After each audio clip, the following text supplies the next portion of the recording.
नमस्कार. आकाशवाणी छत्रपती संभाजीनगर केंद्राच्या दुपारच्या बातमीपत्रात मी योगिता शेटे आपलं स्वागत करते.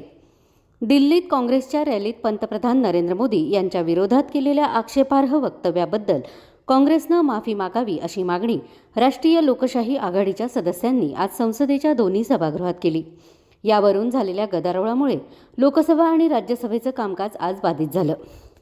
लोकसभेत कामकाज सुरू झाल्यानंतर संसदीय कामकाज मंत्री किरेन रिजिजू यांनी हा मुद्दा उपस्थित केला.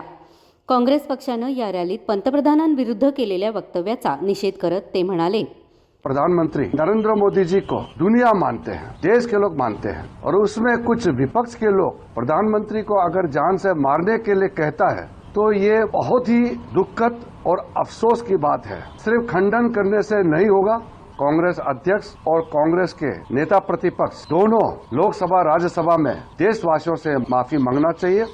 यानंतरही सभागृहात दोन्ही बाजूच्या सदस्यांनी घोषणाबाजी करण्यास सुरुवात केल्यानं सदनाचं कामकाज आधी 12 वाजेपर्यंत आणि नंतर दुपारी 2 वाजेपर्यंत स्थगित झालं. तत्पूर्वी सभागृहानं माजी सदस्य सुभाष आहुजा, प्राध्यापक सलाहुद्दीन आणि बाळकृष्ण चव्हाण यांना श्रद्धांजली वाहिली. राज्यसभेतही आज कामकाज सुरू झाल्यावर भाजप नेते जे.पी. नड्डा यांनी काँग्रेस पक्षाचे अध्यक्ष मल्लिकार्जुन खरगे आणि ज्येष्ठ नेत्या सोनिया गांधी यांनी माफी मागावी अशी मागणी केली. अशा प्रकारच्या वक्तव्यातून विरोधी पक्षाची विचारसरणी आणि मानसिकता दिसून येते असं नड्डा म्हणाले. यावरून झालेल्या गदारोळामुळे राज्यसभेचं कामकाजही 12 वाजेपर्यंत स्थगित झालं होतं. पंतप्रधान नरेंद्र मोदी 2 दिवसांच्या दौऱ्यासाठी आज जॉर्डनला रवाना झाले. अम्मान इथं ते जॉर्डनचे राजा अब्दुल्ला दुसरे इब्न अल हुसेन यांच्यासोबत द्विपक्षीय आणि शिष्टमंडळस्तरीय चर्चा करणार असून भारत जॉर्डन बिझनेस फोरमला संयुक्तरित्या संबोधित करणार आहेत. पंतप्रधान भारतीय समुदायाशी संवाद साधणार असून ऐतिहासिक पेट्रा शहरालाही भेट देण्याची शक्यता आहे. भारत जॉर्डन राजनैतिक संबंधाच्या 75व्या वर्षानिमित्त ही भेट होत असून गेल्या 37 वर्षात भारतीय पंतप्रधानांची ही पहिली पूर्ण द्विपक्षीय भेट आहे. व्यापार, संरक्षण, दहशतवादविरोधी सहकार्य आणि सांस्कृतिक देवाणघेवाणीतील दृढ संबंधांना या दौऱ्यामुळे नवे बळ मिळण्याची अपेक्षा आहे. जॉर्डनचा दौरा आटोपून पंतप्रधान 16 आणि 17 डिसेंबर रोजी इथिओपियाला भेट देतील. त्यानंतर 17 आणि 18 तारखेला ते ओमानला जाणार आहेत. देशाचे पहिले गृहमंत्री सरदार वल्लभभाई पटेल यांच्या पुण्यतिथीनिमित्त आज त्यांना देशभरातून आदरांजली वाहण्यात येत आहे. सरदार पटेल यांची 75वी पुण्यतिथी ही स्वावलंबी भारतासाठी प्रेरणा मिळवण्याचा एक विशेष प्रसंग आहे. त्यांनी आपल्या देशवासियांमध्ये निर्माण केलेली राष्ट्रीय एकात्मतेची भावना विकसित भारतासाठी ऊर्जेचा स्रोत आहे. राष्ट्र उभारणीतील त्यांची अद्वितीय भूमिका मजबूत आणि शक्तिशाली भारतासाठी मार्गदर्शक ठरत राहील असं पंतप्रधानांनी समाज माध्यमांवरच्या संदेशात म्हटलं आहे. उपराष्ट्रपती सी.पी. राधाकृष्णन आणि गृहमंत्री अमित शहा यांनीही सरदार पटेल यांना आदरांजली अर्पण केली.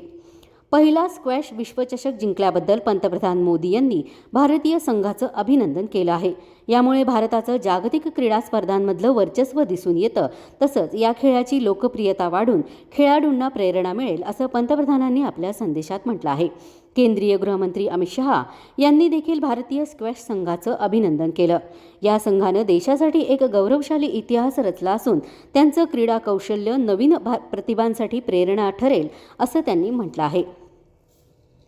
राजकुमार गोयल यांनी आज मुख्य माहिती आयुक्त म्हणून शपथ घेतली. राष्ट्रपती द्रौपदी मुर्मू यांनी राष्ट्रपती भवनात गोयल यांना गोपनीयतेची शपथ दिली. उपराष्ट्रपती सी.पी. राधाकृष्णन यांच्यासह विविध विभागाचे वरिष्ठ अधिकारी यावेळी उपस्थित होते.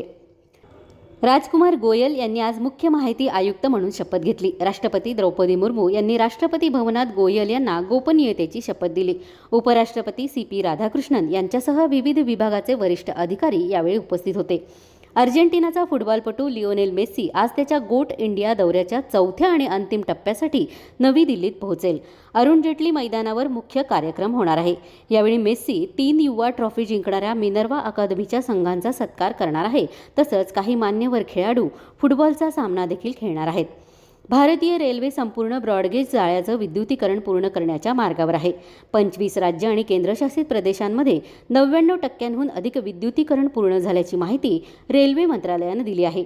2019 ते 25 दरम्यान 33,000 किलोमीटरहून अधिक मार्गांचं विद्युतीकरण करण्यात आलं आहे. या कालावधीत विद्युतीकरण झालेलं एकूण अंतर जर्मनीच्या संपूर्ण नेटवर्कच्या अंतराइतकं असल्याचं याबाबतच्या वृत्तात म्हटलं आहे. याबरोबरच हे बातमीपत्र संपलं. आमचं यानंतरचं बातमीपत्र संध्याकाळी 6:10 वाजून 10 मिनिटांनी.